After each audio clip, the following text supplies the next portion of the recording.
नमस्कार, सगरमाथा प्राइम समाचारमा स्वागत छ। म अनिल सुनाम। सुरुमा प्रमुख समाचार। कांग्रेसको स्थानीय तहमा युवा नेतृत्व, धेरै ठाउँमा देउबा पक्ष कमजोर, क्रियाशील सदस्यता विवाद हल नभएको जिल्लाको अधिवेशन बाँकी। मन्त्रालय भागभण्डा नमिल्दा विस्तार भएन, मन्त्री परिषद विवाद मिलाउने जिम्मा शीर्ष नेतालाई, अध्यादेशबारे निर्णय लिन प्रधानमन्त्रीको ध्यान आकर्षण। जनताको आवश्यकतालाई आधार मानेर काम गर्न सरकारलाई सांसदको सुझाव, वैदेशिक रोजगारीमा गएकाको उद्धारमा तादरुकता देखाउन आग्रह। कोरोना संक्रमण केही नियन्त्रणमा आएसँगै खुल्न थाले विद्यालय, जाजरकोटका विद्यालय 6 महिनापछि खुली, पठन पाठन सहज भएको विद्यार्थीको प्रतिक्रिया। र इपिएलको आजको खेलमा चितवनको विजय सुरुवात, पोखरा र भैरहवा बीचको खेल वर्षाले प्रभावित।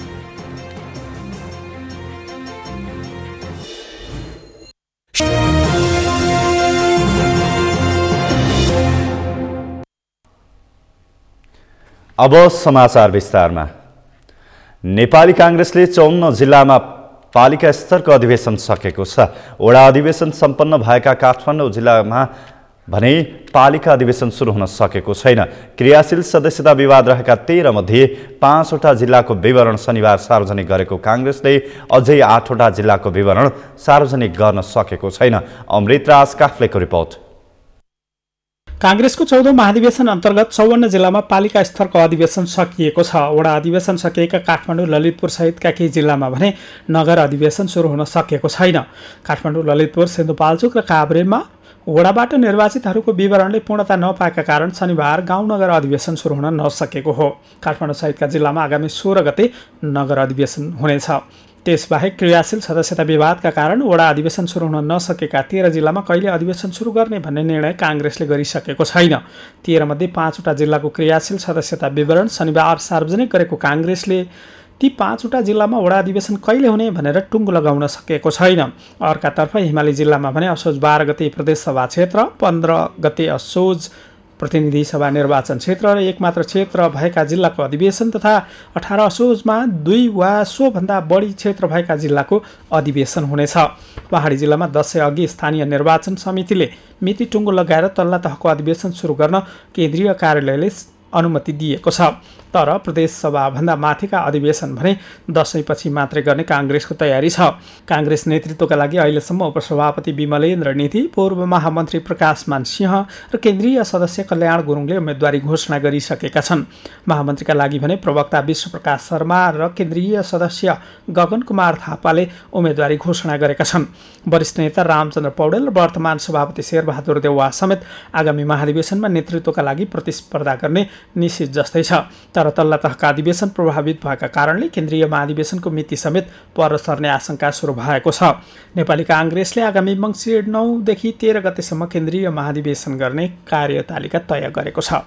सगरमाथा टेलिभिजनका लागि क्यामेरामा सुरेन्द्र रावतका साथमा अमृत राज काफ्ले, काठमाडौँ। सत्ता गठबन्धनको बैठकले सरकार सञ्चालनमा देखिएका समस्या समाधान गर्न र सरकारलाई चाँडो पूर्णता दिन शीर्ष नेताहरूलाई जिम्मेवारी दिएको छ। आज बिहान बालुवाटारमा बसेको गठबन्धनको बैठकमा परिणाम आउने गरी समाधान खोज्न शीर्ष नेताहरूलाई जिम्मेवारी दिएको हो। अध्यादेश, मन्त्री परिषदको पूर्णता, मन्त्रालयको भागभण्डा लगायतका विषयमा छलफल गर्न आइतबार बिहान बसेको बैठकले परिणाम दिने गरी समाधान खोज्न नेताहरूलाई जिम्मेवारी दिएको हो। असार 29 गठबन्धनका तर्फबाट प्रधानमन्त्री बनेका कांग्रेस सभापति शेरबहादुर देउवाले 3 महिना पुग्न लाग्दा मन्त्री परिषदलाई पूर्णता दिन सक्नु भएको छैन।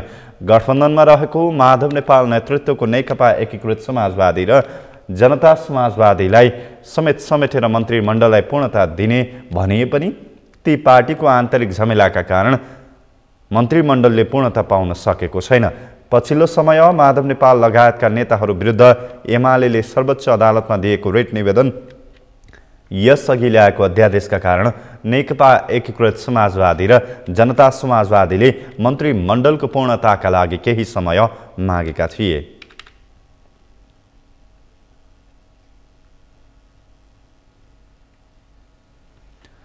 नेकपा एमालेको विधान महाधिवेशनमा पेश गर्ने राजनीतिक सांगठनिक प्रतिवेदन तथा विधान संशोधनको मस्यौदालाई केन्द्रीय कमिटी बैठकले पारित गरेको छ। नेकपा एमालेको केन्द्रीय कमिटी बैठकले विधान महाधिवेशनमा पेश गर्ने राजनीतिक र सांगठनिक प्रतिवेदन तथा विधान संशोधन मस्यौदालाई पारित गरेको छ। शुक्रबारदेखि जारी बैठकमा आज प्रस्ताव प्रस्तुतकर्ताले प्रश्नोत्तर दिएसँगै दस्तावेज पारित भएका हुन्। 3 दिनदेखि च्यासलमा जारी बैठकमा अध्यक्ष केपी शर्मा ओलीको राजनैतिक प्रतिवेदन, महासचिव ईश्वर पोखरेलको सांगठनात्मक प्रस्ताव र उपमहासचिव विष्णु पौडेलको विधान संशोधन सम्बन्धी प्रस्तावलाई बैठकले पारित गरेको हो। बैठकमा पेश गर्नुभएको थियो र उहाँले नै राष्ट्रिय महाधिवेशनमा विधान महाधिवेशनमा पेश गर्नुहुनेछ। त्यस्तै महासचिव कमरेडले सङ्गठन निर्माणसँग सम्बन्धित भएर यो समग्र गएको समयको सङ्गठनको समीक्षा गर्दै सङ्गठन सम्बन्धी प्रस्ताव उहाँले पेश गर्नुभएको थियो महासचिवले, र त्यो प्रतिवेदनलाई पनि यसले पास गरेको छ। त्यस्तै पार्टीका उपमहासचिव कमरेड विष्णु पौडेलले विधान संशोधन सम्बन्धी प्रस्ताव प्रस्तुत गर्नुभएको थियो र त्यसलाई पनि बैठकले आवश्यक परिमार्जनसहित सुझावसहित पास गरेको छ। एमालेको विधान महाधिवेशन असोज 15 देखि 17 गतेसम्म ललितपुरको गोदाबारीमा हुँदैछ। देशभरबाट विधान महाधिवेशनमा 5000 सहभागी हुने एमालेले जनाएको छ। वैदेशिक रोजगारीमा गएका नेपालीको आपतकालीन उद्धार गर्न सांसदहरूले सरकारको ध्यान आकर्षण गराएका छन्। संघीय संसदको उद्योग तथा वाणिज्य र श्रम तथा उपभोक्ता हित समितिको बैठकमा सांसदहरूले गैर कानुनी ढङ्गले वैदेशिक रोजगारीमा गएकाको पनि सहज रूपमा उद्धार गर्ने पहल गर्नुपर्ने बताए। एक रिपोर्ट। प्रतिनिधि सभाको सांसदहरूले गैर कानुनी ढङ्गले वैदेशिक रोजगारमा गएका नागरिकहरूको आपतकालीन उद्धारका लागि आवश्यक संरचना तत्काल निर्माण गर्न सरकारसँग माग गरेका छन्। देवेन्द्र पौडेल, विमल प्रसाद श्रीवास्तव लगायतका प्रतिनिधि सभाका सांसदहरूले गैर कानुनी ढङ्गले विदेश गई मृत्यु भएका नेपाली नागरिकको परिवारलाई सम्बन्धित पक्षबाट क्षतिपूर्ति उपलब्ध गराउने काममा पनि केन्द्रित हुन सरकारलाई सचेत गराए। आइतबार संघीय संसदको उद्योग तथा वाणिज्य र श्रम तथा उपभोक्ता हित समितिको बैठकमा बोल्दै सांसद पौडेलले गैर कानुनी ढङ्गले गएका तर विभिन्न देशमा बेपत्ता भएका नागरिकहरूको खोजी गरी पीडितलाई न्याय दिने गरी आवश्यक संयन्त्रको निर्माण गर्न सरकारसँग माग गरे। उनले 1 वर्ष बितिसक्दा पनि त्यस्ता नेपालीहरूको शव ल्याउन व्यवस्था समेत नहुने गरेको उल्लेख गर्दै त्यस्तो अवस्था आउन नदिन पनि सरकारले आवश्यक संयन्त्रको निर्माण गर्न ढिलाइ गर्न नहुने स्पष्ट पारे। यो श्रम सम्झौता नभएको हुँदाखेरि त्यस्ता प्रकृतिका चाहिँ नेपालीहरूको बारेमा खोजीनीति गर्ने कुनै संरचना नभएको फिलिङ हो। बुधबार पुग्छ नगएको पुग्छ। अब यहाँ तपाईँलाई थाहा होला, नजानु थियो गयो। त्यो पीडितहरूले चाहिँ परिवारले के भन्यो भनेदेखि अब नजानु थियो त गयो, तर नेपाली त हो, तर उसको सब 1 वर्षसम्म कसैले जिम्मा लिएको छैन, कसैले बुझ्दा पनि बुझ्दैन। अब यस्तो प्रकृतिका केसहरूको बारेमा पनि अब कहीँ न कहीँ एउटा सेल अथवा एउटा निकाय अथवा केही गरेर सम्बन्धित निकायमा गरेर बुझिने, जस्तो कतिपय नेपालीहरूको अमेरिका जाने प्रक्रियामा मृत्यु भएको जेल परेको पनि हामी पाउँछौँ। उसलाई सचेत बनाउनु, दण्डित गर्ने, गैर कानुनको किन गइस् भनेर सचेत बनाउनु पक्ष त छँदैछ, तर नेपाली त हो। समितिका सभापति समेत रहेका सांसद श्रीवास्तवले वैदेशिक रोजगारीको क्रममा मृत्यु भएका नागरिकका पीडित परिवारलाई सम्बन्धित रोजगारदाताबाट क्षतिपूर्ति दिलाउने व्यवस्थालाई प्रभावकारी ढङ्गले अघि बढाउन सरकारलाई सचेत गराए। उनले वैदेशिक रोजगारीलाई व्यवस्थित बनाउन समितिले पनि आवश्यक पहल गर्ने प्रतिबद्धता जनाए। गर्दाखेरि पनि जुन नेपालीले पाउने सुविधाहरू हो त्यसबाट पनि वञ्चित हुन्छ। हाम्रो नेपालीलाई त एकजनाले 70 लाख भनेको त केही रकम छ नि त्यो परिवारको लागि।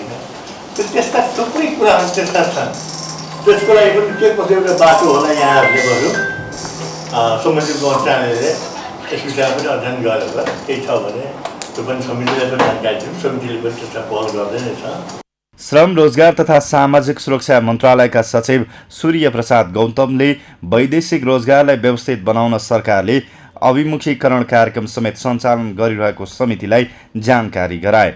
उनले भिजिट भिसामा गएका नेपालीहरूको भने आफ्नो मन्त्रालयसँग आबद्धता हुने व्यवस्था नभएकाले उनीहरूबारे जानकारी राख्न पनि समस्या भइरहेको बताए। अन्तिम संस्कृति दिने अनि पूर्व अभिमुखीकरण तालिम दिने, प्री ओरिएन्टेसन तालिम दिने, त्यस पछाडि चाहिँ उहाँहरू गन्तव्यमा रूपमा जाने, यस्तो चाहिँ निश्चित नर्म छ। तर अब भिजिट भिसामा जाने व्यक्तिहरूको सन्दर्भमा चाहिँ हामीसँग कुनै पनि श्रम मन्त्रालय अन्तर्गत कुनै पनि निकायमा चाहिँ आबद्ध पनि नहुने, संलग्न पनि नहुने, उहाँहरूले चाहिँ कुनै प्रक्रिया पुरा गर्न पनि नपर्ने भएको कारणले हामीलाई चाहिँ यसलाई व्यवस्थित गर्ने भएको अवस्था हो। सचिव गौतमले सरकारले श्रम स्वीकृत नलिए कुनै पनि नेपाली नागरिकलाई वैदेशिक रोजगारीमा पठाउने नगरेको स्पष्ट पारे। सचिव गौतमले सरकारले श्रम स्वीकृत नलिए कुनै पनि नेपाली नागरिकलाई वैदेशिक रोजगारीमा पठाउने नगरेको स्पष्ट पारे।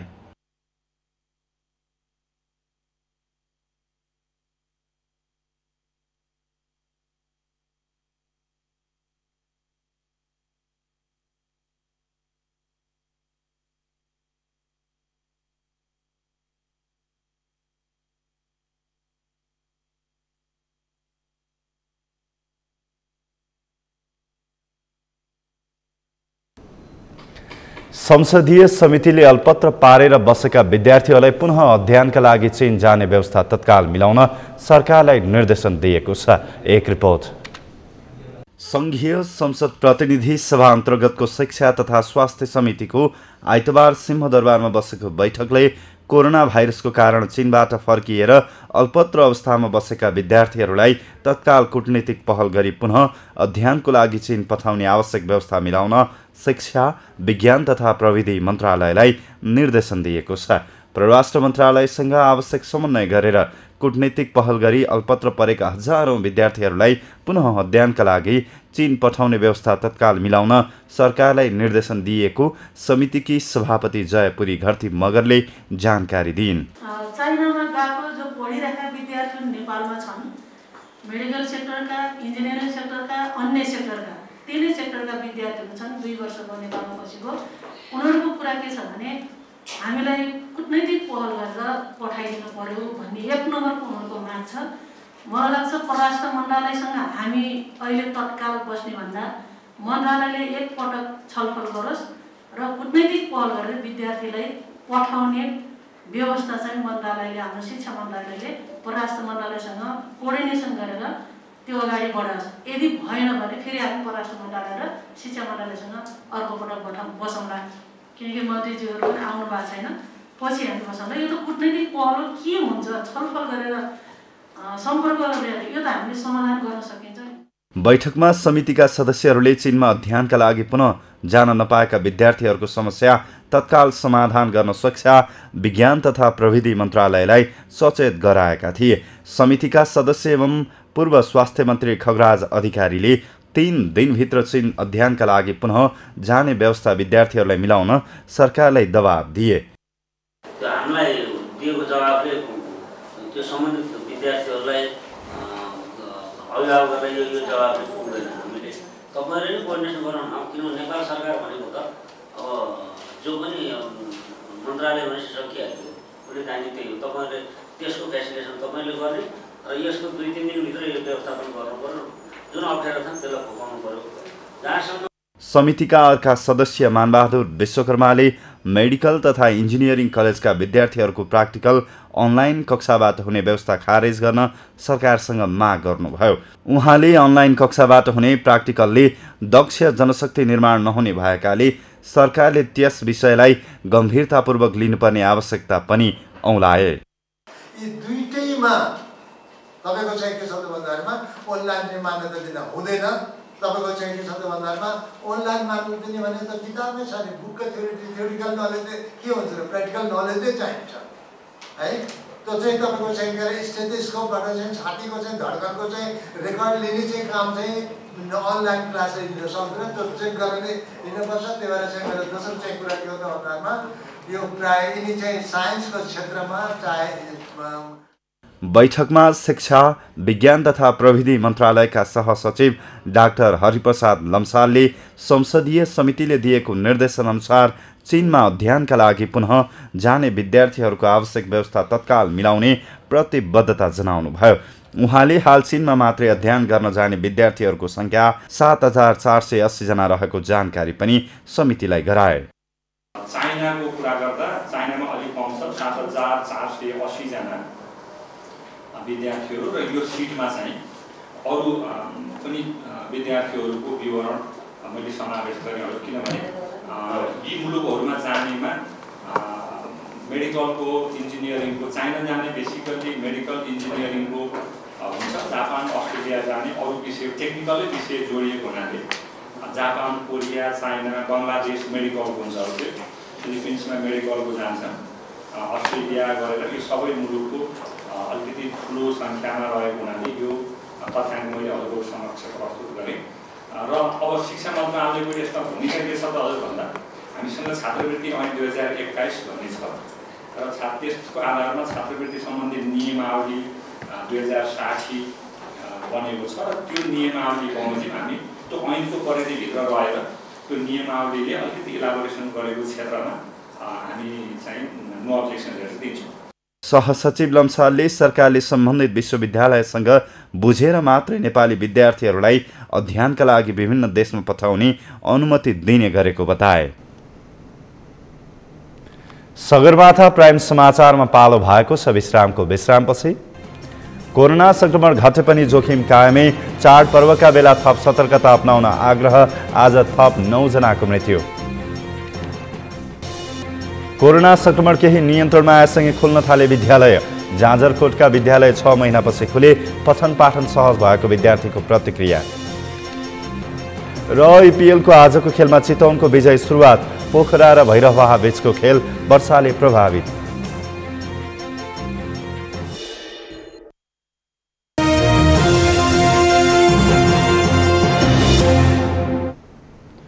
विश्रामपछि सगरमाथा प्राइम समाचारमा स्वागत छ।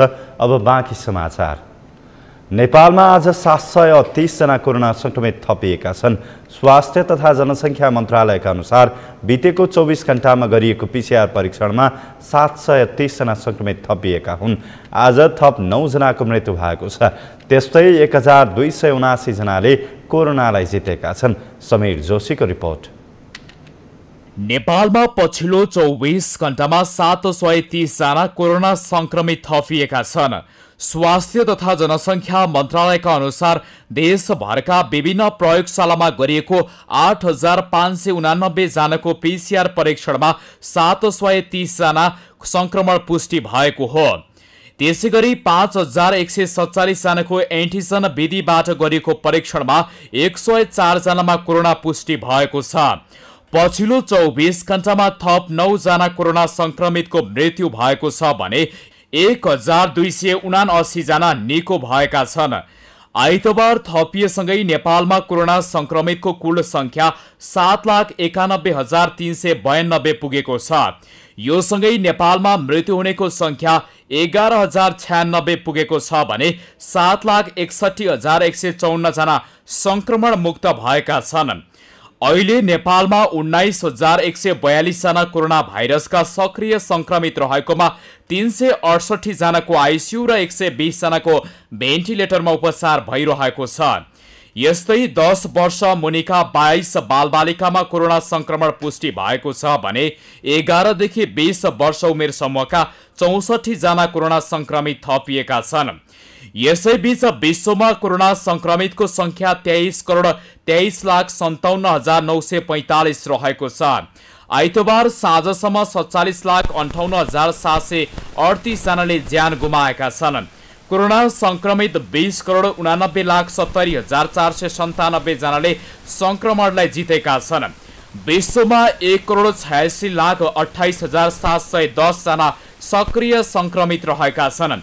जसमध्ये 93,775 जनाको स्वास्थ्य अवस्था गम्भीर रहेको छ।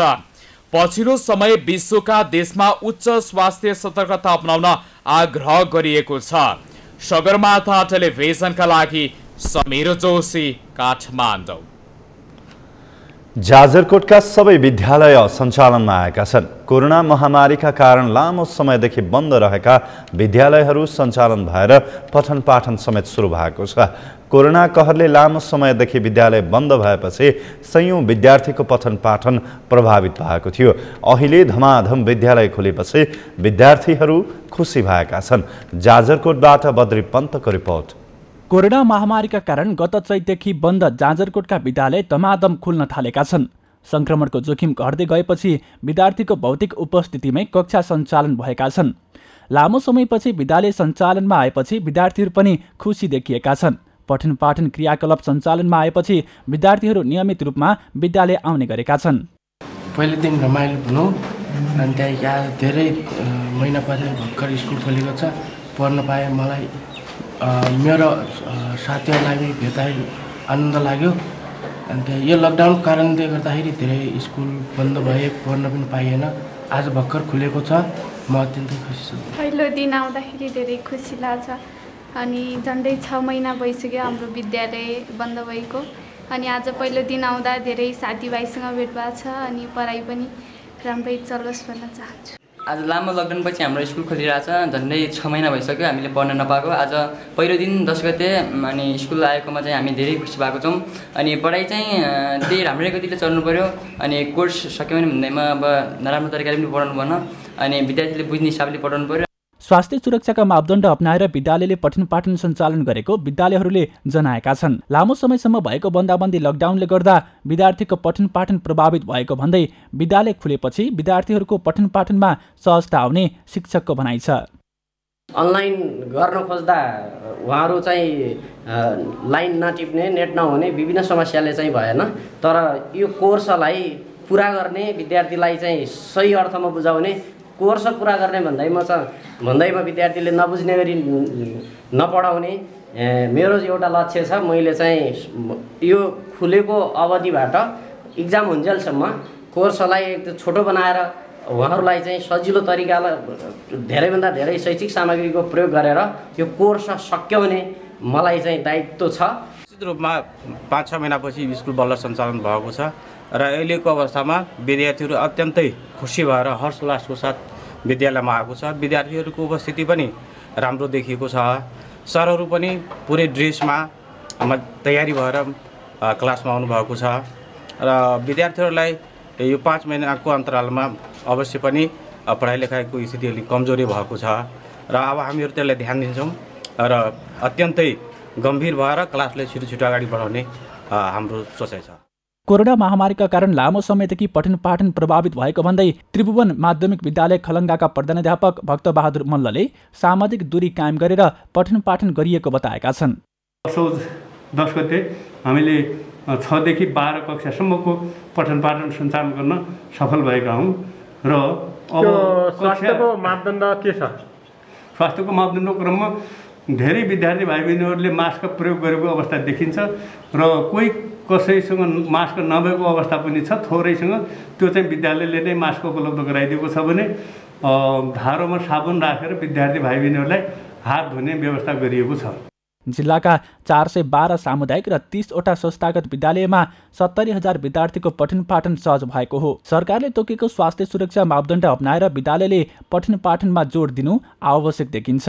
सगरमाथा टेलिभिजनका लागि जाजरकोटबाट बद्री पन्तको रिपोर्ट।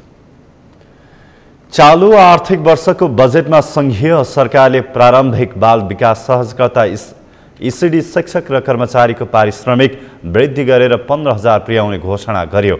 घोषणा अनुसार संघीय सरकारले 8,000 उपलब्ध गराउने र बाँकी 7,000 स्थानीय सरकारले बेहोर्नु पर्ने उल्लेख छ। तर स्थानीय तहहरूले भने संघीय सरकारले तोके अनुसारको इसिडी शिक्षक र कर्मचारीहरूलाई 7,000 थपेर पारिश्रमिक उपलब्ध गराउन सकेका छैनन्, जसको मार शिक्षकमा परेको छ। दिपिन ढुङ्गानाको रिपोर्ट। सिन्धुपाल्चोकको मेलम्ची नगरपालिका स्तरीय इसिडी शिक्षक र विद्यालय कर्मचारीहरू आन्दोलित भएका छन्। संघीय सरकार र स्थानीय सरकारले संयुक्त रूपमा न्यूनतम 15,000 पारिश्रमिक तोकिदिए पनि स्थानीय सरकारले संघीय सरकारको आदेश नमान्ने भएका छन्। यसको मारमा शिक्षकहरू परेका छन्। 40औं वर्षदेखि हामी एकदम पिछडिरहेका छौँ, पछि परिरहेका छौँ। हामीलाई दोस्रो दर्जाको नागरिकको रूपमा हामीलाई नेपाल सरकारले व्यवहार गरिरहेको छ। अब आइन्दा यो जुन सङ्घले जुन बोलेको छ, स्थानीय सङ्घले यति दिने, स्थानीय यति दिने भने 8,000 दिने अथवा यहाँबाट 7,000 थप्ने, 15,000 बनाउने भन्ने एउटा जुन अहिले उसमा बजेट भाषणबाट आएको छ, यो कुरा लागू भएन भने हामी यो आउँदो दसैँको ठ्याक्कै पछाडि इसिडी शिक्षक र विद्यालय कर्मचारीहरू विद्यालयमा उपस्थित हुने छैन। पटक पटक नगरपालिकालाई जानकारी गराउँदा पनि चासो नदिएको उनीहरूको गुनासो छ। विद्यालयले पनि कार्यालय सहयोगीहरूलाई हेप्ने गरेको उनीहरूले गुनासो गरेका छन्। आवश्यक पर्दा बिदाको दिन र शनिबार समेत काम गरेका उनीहरू विद्यालय व्यवस्थापन समितिबाटै अपमानित हुनु परेको गुनासो गरिरहेका छन्। 2 बजेसम्म पढाउने भने पनि 4 बजेसम्म चाहिँ हामीलाई लगाइरहेको छ र तलब स्केल चाहिँ न्यूनतम पारिश्रमिक 15,000 हुनुपर्ने ठाउँमा चाहिँ हामीलाई जम्मा अहिले 6,000 र प्रोत्साहन भत्ता भने 2,000 गरेर 8,000 दिइरहेछ र 2 बजेसम्म नियममा भए पनि 4 बजेसम्म लगाइरहेछ र कार्यालय सहयोगीहरूलाई पनि बिदाको दिन पनि भन्न नपाउने, शनिबार भन्न नपाउने, सार्वजनिक बिदाको दिनमा पनि काममा आउनुपर्ने, तर कुनै पनि त्यसको भत्ता पनि छैन। दशैं अघि पारिश्रमिक पाए थपिएको तलब समेत सामेल हुनुपर्ने उनीहरूको माग छ। स्थानीय तहहरूले 4 वर्ष गुजार्दा पनि केन्द्र सरकारकै जस्तो बेवास्ता हुने अवस्था आएको उनीहरूको गुनासो छ। अझै पनि समस्या समाधान नभए आन्दोलन चर्काउने उनीहरूले चेतावनी दिएका छन्। हाम्रो चाहिँ के छ भने समग्रमा माग भनेको विद्यालय कर्मचारी, लेखापाल र बाल विकासको चाहिँ एउटै बराबर रेसियोमा होस्, टाइम टेबल होस्, बराबर चाहिँ मान्यता होस्, बिदादेखि लगायत सबै कुराहरूमा हामीलाई मानहानि नहोस्, हरेक जवाफहरू नआओस्, हामीले गरेको मूल्याङ्कन सही ढङ्गले होस् भन्ने कुरा हामीले राख्दै गर्दा पनि हामीले त्यही 6,000 मा काम गर्दै खाँदै, खाना त के खानु छ र सर, चिया खाँदै साथीहरूका बच्चाहरूसँग साथीहरू बनेर खेल्दै यसरी हामी आएका छौँ। शिक्षक तथा विद्यालय कर्मचारीको मागलाई मेलम्ची नगरपालिकाले स्वागत गरेको छ। उनीहरूको जायज मागलाई तत्काल समाधान गर्ने नगरपालिकाले जनाएको छ। नगरपालिका अन्तर्गत विद्यालयहरूमा कार्यरत कर्मचारीहरू र बाल विकास सहजकर्ताहरूले उहाँहरूले जुन मागहरू लिएर आउनुभएको छ त्यसको लागि हामी शिक्षा समितिको बैठकमा यथाशीघ्र त्यो बैठक बोलाउनेछौँ र त्यो बैठकमा चाहिँ त्यो मागहरू राखेर छलफल गराउनेछौँ र त्यसपछि अब कति के भयो, कति नगरपालिकाले थप्न सक्यो, उहाँहरूको माग कति सम्बोधन गर्न सक्यो, त्यो बारेमा चाहिँ हामी बैठक बसेर निर्भर गर्नेछौँ। मुलुकमा 3 तहको संघीय संरचना आएको 4 वर्ष गुज्रिँदै गर्दा स्थानीय सरकार मातहतकै समस्या असरल हुनु विडम्बना हो। यसर्थ उनीहरूको जायज मागलाई तत्काल सम्बोधन गरी बाल बालिकाको भविष्यमाथि खेलवाड बन्द गर्न सरकारवाला निकायको चेत खोल्न जरुरी छ। सगरमाथा टेलिभिजनका लागि सिन्धुपाल्चोकबाट दिपिन ढुङ्गानाको रिपोर्ट। सवारी तथा यातायात व्यवस्था ऐन 2049ले व्यवस्था गरेको परीक्षणकालीन चालक अनुमति पत्र सुदूरपश्चिममा पनि वितरण सुरु भएको हो। सो चालक अनुमति पत्र वितरण सुरु भएसँगै 1 वर्षसम्म सीट बोकेर सवारी चलाउनु पर्ने बाध्यता अन्त्य भएको छ। कैलालीबाट दिनेश विष्टको रिपोर्ट। सुदूरपश्चिममा पनि परीक्षणकालीन सवारी चालक अनुमति पत्र वितरण सुरु भएको छ। 1 वर्ष म्याद भएको सो अनुमति पत्र QR प्रविधिबाट जाँच गर्न मिल्ने जनाइएको छ। लाइसेन्सको परीक्षा उत्तीर्ण गरेका चालकलाई 1 वर्षको लागि परीक्षणकालीन लाइसेन्स दिन सुरु गरिएको हो। सुदूरपश्चिम प्रदेशमा डिजिटल सवारी चालक अनुमति पत्र वितरण भएदेखि अनुमति पत्रको लागि 1 वर्षसम्म कुरिनुपर्ने बाध्यता थियो। अब परीक्षणकालीन अनुमति पत्र वितरण सुरु भएसँगै चिट बोकेर हिँड्नु पर्ने बाध्यता हटेको छ।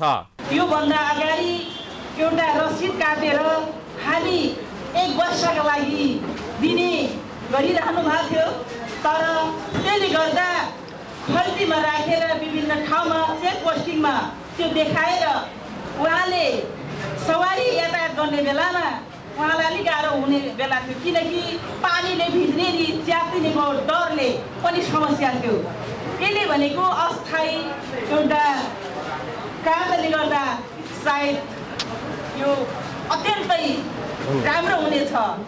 ऐनले नै परीक्षा पास गरे लगतै लाइसेन्स दिन नमिल्ने व्यवस्था गरेको भए पनि 20 मा करिब 30 वर्ष परीक्षणकालीन लाइसेन्स वितरण बन्द गरिएको थियो।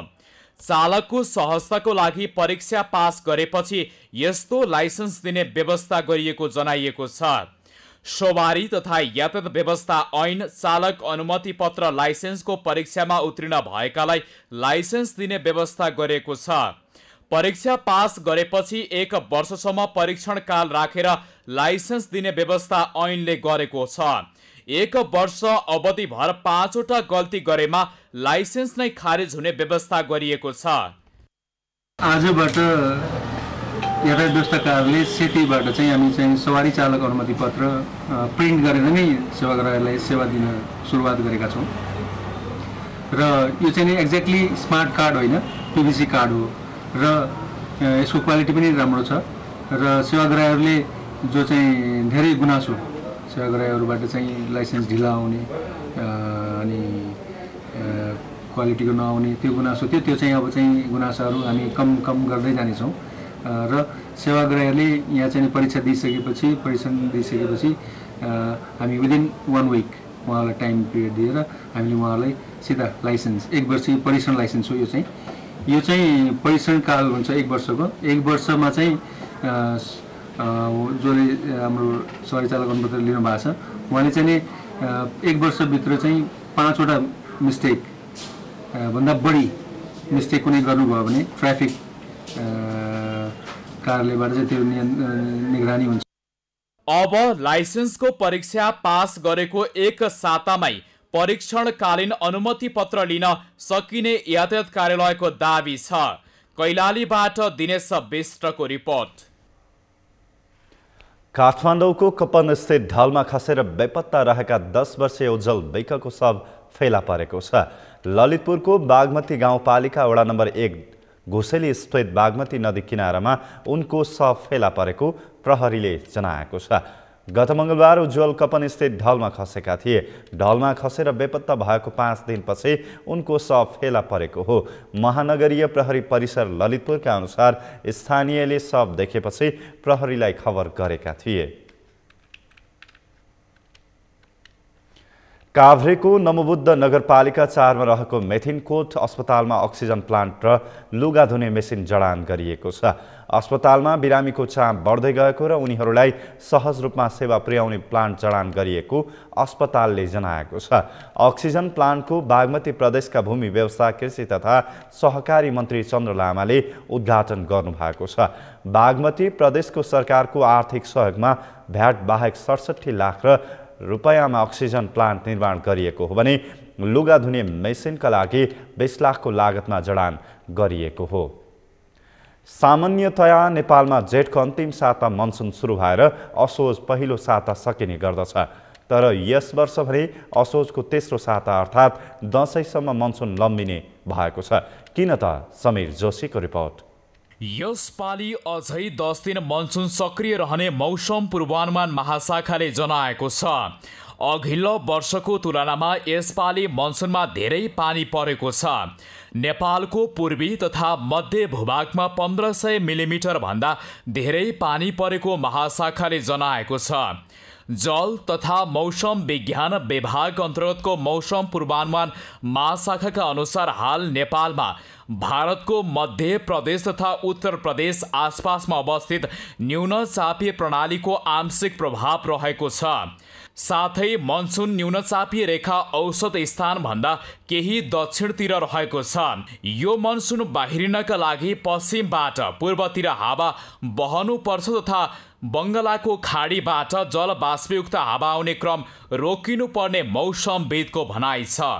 पोस्ट मनसुन लागिसकेपछि मनसुनी गतिविधि यो जुन बे अफ बेङ्गालबाट आएको यो बाष्पयुक्त हावाबाट पर्ने वर्षा नभए पनि यो स्थानीय किसिमले बनेको बादल होइन, स्थानीय किसिमले जुन सिस्टमहरू डेभलप हुन्छ त्यस्तो किसिमको चाहिँ त्यस्तो किसिमको यो सिस्टमबाट हुने वर्षा चाहिँ हुने गर्दछ।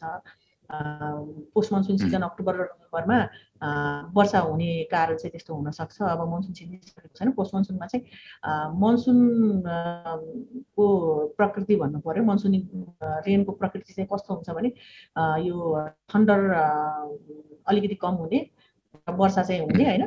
अनि तर यो प्री मनसुन र पोस्ट मनसुनको एक्टिभिटीमा चाहिँ थन्डरहरू धेरै हुने। मनसुन सुरु हुनको लागि चाहिँ फर्स्टमा चाहिँ ल्यान्ड सी ब्रिज र ल्यान्ड ब्रिज जस्तै यो लो प्रेसर र हाई प्रेसर सिस्टम डेभलप भएर यो हाईबाट लोतिर चाहिँ हावा बग्ने, हावा बग्दाखेरि समुद्रको हावा भएको भएर समुद्रसँग रहेको यो जुन जति पनि त्यो के मोइस्चर छ त्यो मोइस्चर चाहिँ यता आएर झर्ने त्यस्तो किसिमको हुने हो। मनसुन चाहिँ वास्तवमा त्यति मात्रै, मनसुनको एकदम अब बेसिक अब त्यो कारण चाहिँ त्यति मात्रै नै हो होइन। अनि त्यसै कारणले 4 महिना चाहिँ त्यस्तो हुन्छ। र जब यस अघि सामान्यतया नेपालमा जुन 10 मा मनसुन भित्रने र सेप्टेम्बर 23 तारिकमा बाहिरिने गरेको थियो। मौसमविद वासीका अनुसार यस वर्षदेखि जुन 13 मा मनसुन भित्रिएको थियो। यो मनसुन अक्टोबर 2 मा मात्र बाहिरिने उनले बताइन्। किन 10 दिन ढिलासम्म मनसुन सक्रिय हुँदैछ त? फेरि मौसमविद वासी विगतको वर्षहरूमा चाहिँ यो नर्मल अनुसार सेप्टेम्बर 23 तारिकमा चाहिँ मनसुन सकिने भन्ने चाहिँ एउटा नर्मल डेट थियो होइन। अब 2020 को नर्मल अनुसार चाहिँ अक्टोबर 2 तारिकमा मनसुन सिद्धिने चाहिँ आधिकारिक नर्मल डेट चाहिँ अहिले क्याल्कुलेसन भएको छ होइन। अनि त्यही भएर अक्टोबर 2 तारिक भनेर अब यो आउने शनिबार पर्न आउँछ होइन। अब नर्मल डेटमै नै सिद्धिने भन्ने त हुँदैन। 2-4 दिन यता र 2-4 दिन उता हुन सक्ने सम्भावना छ। 2-4 दिन परै जाने जस्तो देखिएको छ अहिले होइन। मनसुन सिद्धिने चाहिँ अब यही हप्ता मात्रै, लगभग हप्ता 10 दिन मात्रै बाँकी छ भन्नुपर्ने हुन्छ। मौसम पूर्वानुमान महाशाखाले आगामी 3 दिनको मौसमको अवस्थाबारे प्रक्षेपण गरेको छ। मौसम पूर्वानुमान महाशाखाले विशेष गरी 3 दिनको 72 घण्टाको मौसमी जानकारी दिने गर्छौँ, फोरकास्ट दिने गर्छौँ। त्यसमा चाहिँ अहिलेको जुन यो मनसुन सक्रिय अवस्था भएको कारणले गर्दा भारी वर्षाको सम्भावना चाहिँ अलिकति कम छ होइन। देशैभरिको लागि हामीले चाहिँ आंशिकदेखि सामान्य बदली रहने होइन। अनि वर्षा चाहिँ मेघगर्जन सहित हल्कादेखि मध्यम वर्षा हुने भनेर चाहिँ हामीले पब्लिस गरेका छौँ। त्यस्तै नै रहन्छ होला। वर्षा भइहाले पनि केही क्षणिक रूपमा हुने र ठुलो वर्षा नहुने, भारी वर्षा नहुने चाहिँ अब बिस्तारै भारी वर्षाको क्रम चाहिँ बिस्तारै हट्दै गएको जस्तो देखिन्छ। यस वर्ष पानीजन्य विपदबाट सबैभन्दा धेरै मनाङ, मुस्ताङ, सिन्धुपाल्चोक र रसुवामा क्षति पुगेको छ। मनसुन सुरु भएदेखि झन्डै 700 बढी पहिरोका घटना भएकोमा 134 जनाको मृत्यु भएको छ भने 40 भन्दा बढी बेपत्ता रहेका छन्। यस्तै 900 भन्दा बढी परिवार विस्थापित भएका छन्। यस वर्ष औसत भन्दा धेरै पानी परे पनि यो तथ्याङ्क गत वर्षको भन्दा कम हो। गत वर्ष यो समयमा 900 को हाराहारीमा बाढी पहिरोका घटना भएकोमा 300 भन्दा बढीको मृत्यु र 100 जना बेपत्ता भएका थिए। 2200 भन्दा बढी घर परिवार विस्थापित भएका थिए। सगरमाथा टेलिभिजनका लागि समीर जोशी, काठमाडौँ। सगरमाथा प्राइम समाचारमा पालो भएको छ विश्रामको विश्रामपछि। हाइड्रो पावरले वातावरणीय प्रभाव मूल्याङ्कन नै नगरी काम गर्दा बाढी पहिरोको जोखिम बढेको स्थानीयको आरोप। उत्पादन नथाल्दा लगानी जोखिममा। र इपिएलको आजको खेलमा चितवनको विजय सुरुवात। पोखरा र भैरहवा बीचको खेल वर्षाले प्रभावित।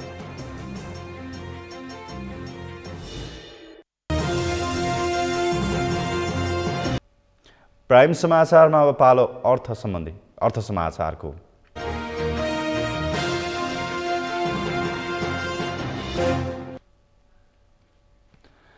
हाइड्रो पावर हबको रूपमा विकास हुँदै गएको दोलखाको गौरीशंकर गाउँपालिकामा स्थानीयहरू जलविद्युत आयोजनासँग असन्तुष्ट बन्दै गएका छन्। गाउँपालिकामा निर्माणाधीन अधिकांश हाइड्रो पावरहरूले वातावरणीय प्रभाव मूल्याङ्कनको क्षेत्रमा जनपक्षीय काम गर्न नसक्दा बाढी, पहिरो तथा दुर्लभ वन्यजन्तुको वासस्थान समेतमा असर परेको स्थानीयको गुनासो छ। दोलखाबाट कैलाश लामाको रिपोर्ट। दोलखाको गौरीशंकर गाउँपालिका पछिल्लो समय हाइड्रो पावर हबको रूपमा विकास हुँदै गएको छ। 9वटा वडा रहेको गाउँपालिकामा 2068 साल यता आधा दर्जन बढी जलविद्युत आयोजनाहरू निर्माणाधीन अवस्थामा रहेका छन्। तर 10 वर्ष बितिसक्दा पनि यहाँका हाइड्रो पावरहरूबाट विद्युत उत्पादन हुन सकेको छैन। निजी क्षेत्रको लगानीमा निर्माणाधीन यस हाइड्रो पावर कम्पनीहरूले समयमै जलविद्युत उत्पादनदेखि वातावरणीय प्रभाव मूल्याङ्कनको क्षेत्रमा जनपक्षीय काम गर्न नसक्दा स्थानीयले हाइड्रो पावर कम्पनीहरूप्रति असन्तुष्ट बनेका छन्।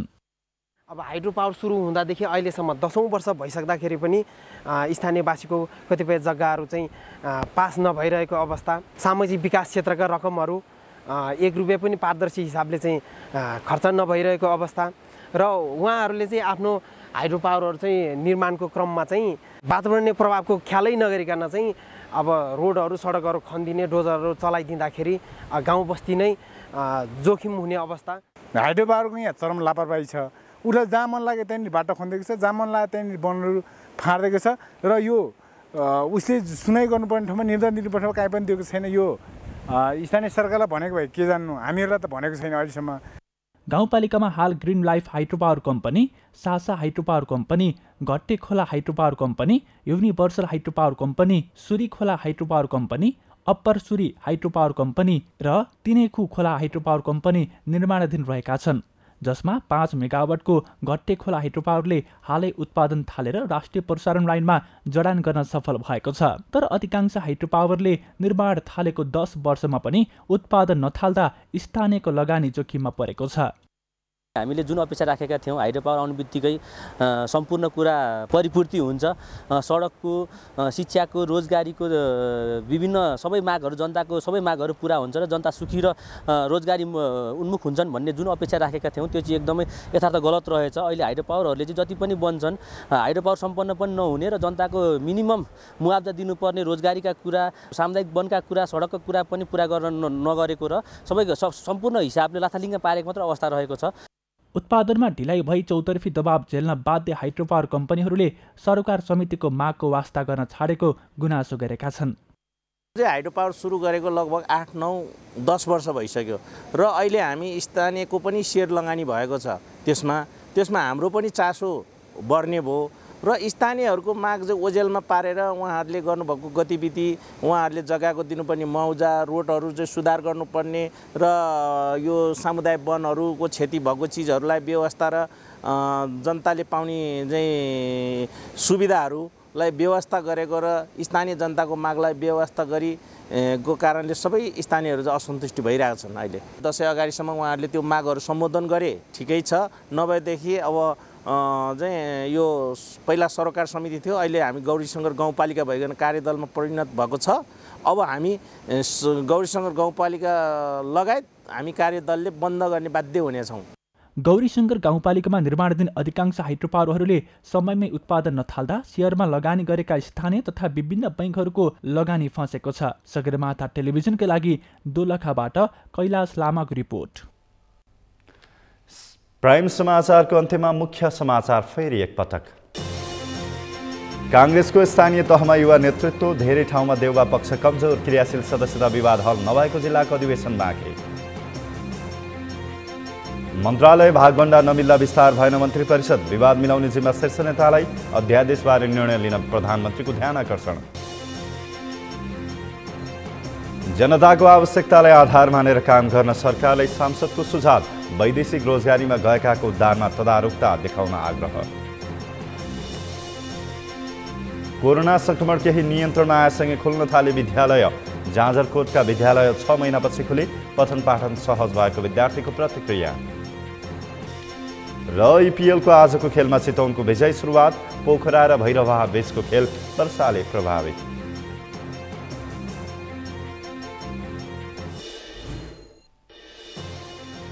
हवस् त सगरमाथा प्राइम समाचार अहिलेलाई सकियो।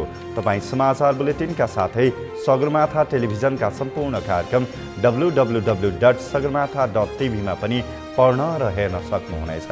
साथै युट्युबमा youtube.com/sagarmatha.tv नेपालमा हेर्न सक्नुहुनेछ। साथै तपाईँ हामीलाई फेसबुकमा पनि facebook.com/stv नेपालमा फलो गर्न सक्नुहुनेछ। समाचारको शिखर नेपालको गौरव नेपालको पहिलो न्युज च्यानल सगरमाथा टेलिभिजन हेर्दै गर्नुहोला। नमस्कार।